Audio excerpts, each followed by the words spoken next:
Ya, pemirsa, panitia khusus perkebunan DPRD Sumatera Selatan mendorong pemerintah provinsi dan aparat penegak hukum segera menindaklanjuti temuan dan rekomendasi yang telah disampaikan hasil pembahasan Pansus terkait pengelolaan dan perizinan sektor perkebunan di Sumatera Selatan.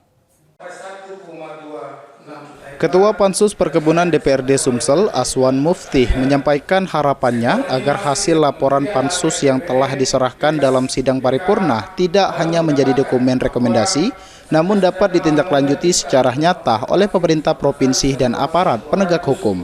Berbagai temuan yang diperoleh Pansus di lapangan memerlukan langkah tegas dan terukur agar pengelolaan perkebunan di Sumatera Selatan dapat berjalan sesuai dengan ketentuan yang berlaku.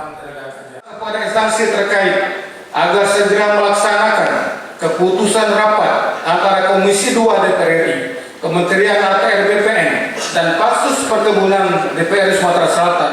Sementara itu, anggota DPRD Sumsel dari daerah pemilihan Banyuasin, fraksi Nasdem, menegaskan agar laporan hasil Pansus Perkebunan segera ditindaklanjuti oleh aparat penegak hukum. Kami meminta pada rekomendasi ini baik dari kepolisian, baik dari kejaksaan, untuk turun langsung mengecek dan menindaklanjuti atas rekomendasi dari Pansus Perkebunan. Langkah tersebut penting untuk memastikan kebenaran temuan yang disampaikan Pansus dengan cara turun langsung ke lapangan dan melakukan pengecekan secara menyeluruh. Tim Liputan, PAL TV.